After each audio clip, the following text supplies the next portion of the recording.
Hi there, I'm Andy Pearson and welcome to episode 2 of I Built a Quarry.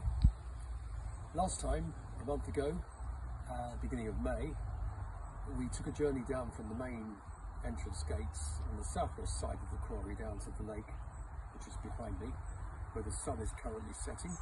This time we're going to go in reverse and I'm going to show you some of the plants that we have going on here, some of the native plants and introduced plants, and tell you a little bit about the wildlife that exists here. So,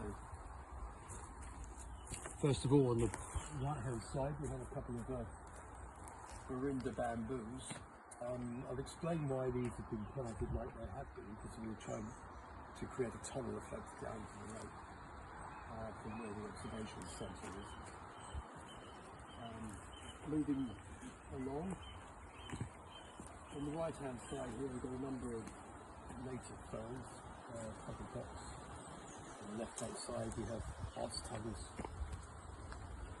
And of the introduced species that we've just put in really for ornamental value really more than anything else, we have Trachycarpus wagnerianus, and the Quarry-June.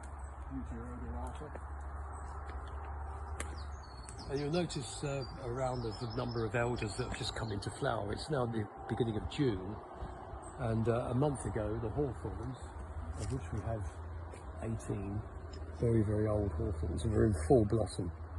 They've now shed, and as soon as they, basically the last petal had fallen, the elders came out in flower, which these sort of aerial helipads produce a perfect landing spot for butterflies and bees and etc. So the observation centre itself is where we record everything that goes on here. It flies, crawls around, we have lizards, bank voles, we have water voles on the lake, and we've recorded 62 species of bird here in the last 4 years. 5 of them red listed, 3 of them resident and 2 passing migrants. In the summer we've had a nightjar come through here. We get ring-ousels in the autumn. Resident-wise, we have lesser spotted woodpeckers, missel thrush.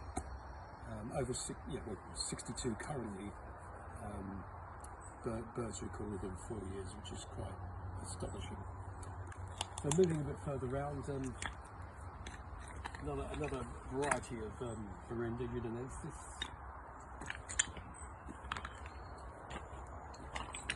And on the right, we're creating an ornamental pond. Basically, it's going to go the full, like a sort of figure-8 shape, basically. And this will be lily pads and marginals, completely different to what's provided on the lake. And the idea is to attract damselflies and dragonflies of different varieties. And then just finally on this episode, just tell you a bit about the Gothic arch that we have here. This is going to basically be covered in jasmine and clematis over the next couple of years, and it will lead to a second observation point where there'll be almost like a bird hide with a view down to the lake from that angle, again where we can record stuff. So that's basically it for this month. It gives you a little bit of information about how this is evolving.